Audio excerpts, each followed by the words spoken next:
Yes. Yeah.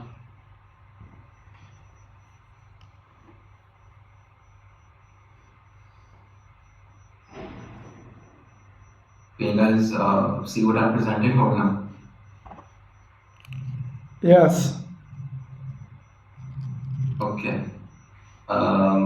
Okay, now I'll be talking about how we perform the verification, or more precisely, the formal verification of the stablecoin protocol.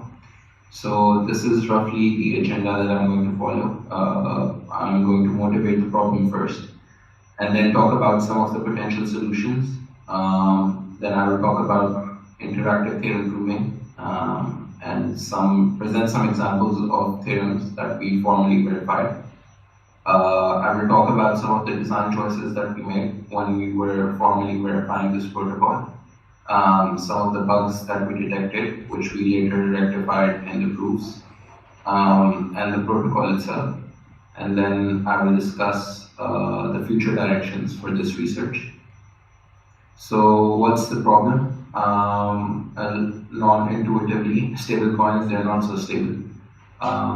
As you can see in this image, these are some of the big crashes of some popular stable coins that happened in history. So talking about the elephant in the room is the Terra USD stablecoin crash that happened in May 2022. And the losses were reported to be about $45 billion. And not only that, this had a trickle-down effect, and basically it caused a market panic, and it affected other stablecoins as well. For example, the Tether stablecoin, and it lost about like $10 billion. So even though they're meant to be stable, but it's hard to predict how the market's going to go, and this can cause it to become unstable or defect. So we really need to address this issue. What are some of the potential solutions? So basically, we need strong guarantees of stability to the code or the protocol audits. So however you implement it, or whatever your high-level protocol is, it needs to be audited. And there are different methods of auditing. For example, running simulations, manual code review by experts. So you can also write informal mathematical proofs that we did with our stablecoins, for example, Gluon and Check. And the last approach is formal methods, which is one step ahead of those informal proofs. And I will explain this in detail. So just to compare the different approaches of this verification and testing. So the first solution is running simulations. And basically you run the stablecoin protocol implementation against different real-world scenarios. The pros of it is obviously it requires less effort, and there is a very quick feedback loop. But the cons are that the protocol is only as good as the scenarios which are tested, and it's very hard to simulate reality, and it still does not prove or disprove the absence of bugs. And the guarantee strength, I would say it's like medium and not that high. Then the second solution with a stronger guarantee strength is manual review of protocol, where experts audit the protocol or how you implemented it, and they look for flaws or common weaknesses. The pros are obviously that like they're domain experts and they know what to look for, what are the potential weaknesses from experience. But there are some cons as well, because it's subject to human errors and some novel failure scenarios which have might go undetected, and it still does not provide any proofs for like stability. The third solution is informal mathematical proofs, which we did for Gluon W, apart from the formal verification. So it's basically on-paper proofs, and you try to prove the stability of the protocol under different scenarios. The pros are you get like mathematical proofs for the stability, and it's easy to understand where and why the protocol succeeds or fails. But there are some cons, because it's still subject to human errors, and it's also costly in terms of resources. The last approach, which is the most robust, is formal methods, in which you basically use a computer to either find proofs or verify their correctness. So basically, we get all the benefits of informal mathematical proofs minus the errors due to human judgment. So that's a win for us.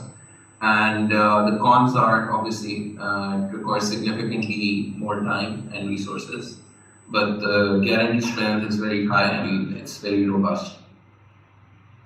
So based on comparison of these approaches, obviously formal methods, that's the best approach. And the rationale for this is it's okay to spend time and money to obtain stronger guarantees and avoid potential significantly higher losses in the future.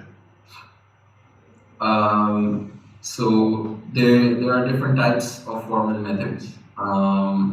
There's something called bounded model checking. I won't go into the details of these because it's not relevant to the talk.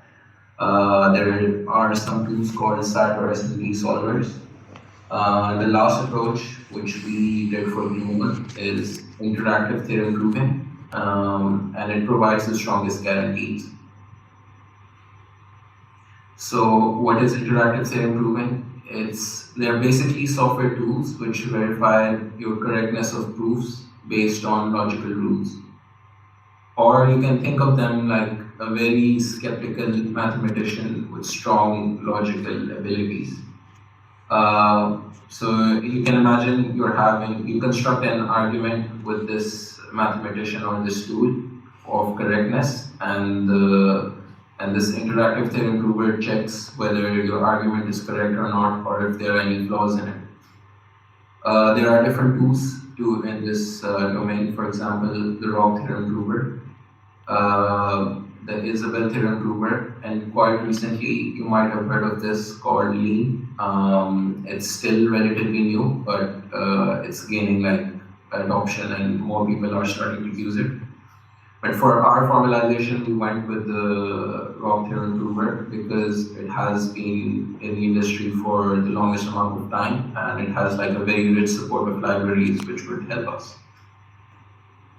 So it's an interactive theorem prover based on Calculus.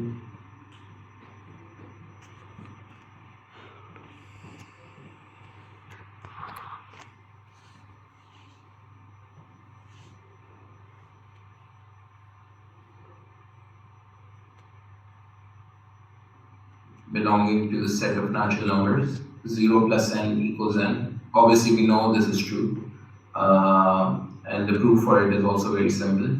But this is how sample proof in Rock would look like. So it's very similar to how you would write code. So this is the thing that we need to prove, and this is how we prove it.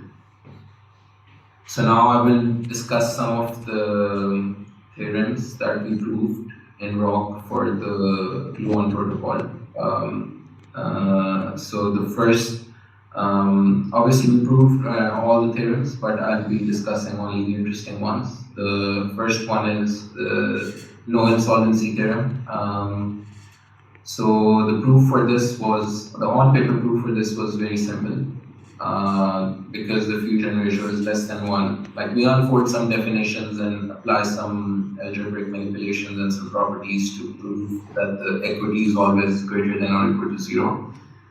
And this is how the proof translates into the Rock theorem prover. So we state the theorem of insolvency, which is like for all states, the equity is greater than or equal to 0. And the proof is given below.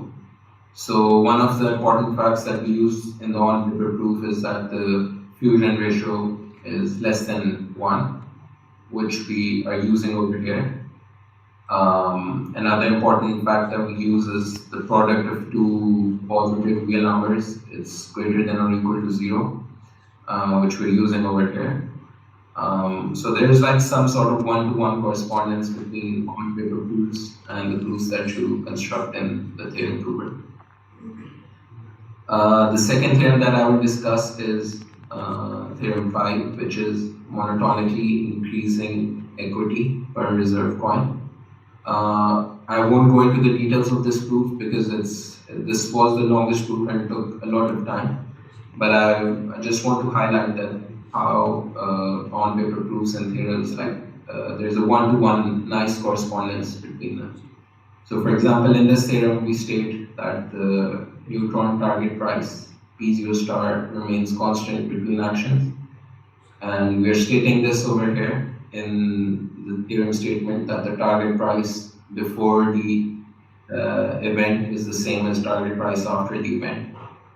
And we also assume that in the defect state, the user does not convert neutrons to protons, and this is stated over here.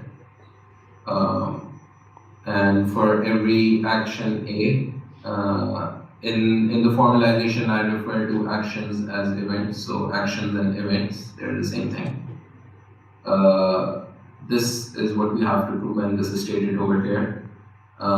So the expression that you see at the top, it basically boils down to the reserve coin price, so equity divided by the number of reserve coins in circulation. That's the reserve coin price. So it's greater than or equal to the reserve coin price before the action or the event. So yeah, some details about this proof. It was the most time-consuming proof, and we basically had 16 smaller proofs to consider because we were considering 4 actions, which were fusion, fission, beta decay, positive, and negative. And each of those actions then had 4 more subcases based on whether the fusion ratio was pegged and depegged before or after the action. So 4 into 4, that's 16, and 16 subcases, and this was like around 925 lines of code, which is a lot. So now I will be talking about some of the design choices that I made and some of the questions that we had to address. So the first thing was how to represent numbers or like the prices basically.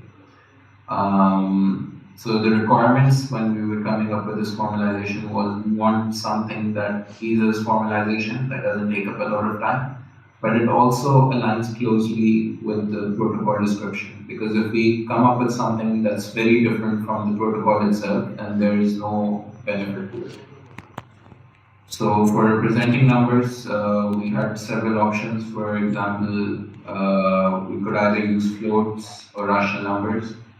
And the Rock theorem prover has libraries that support this, but we decided not to use them because they were very restrictive, and we would need to prove some basic facts that we basically got for free by using another library called the Wheels. So we use this library called Wheels in the Rock theorem prover, and it has a very extensive library of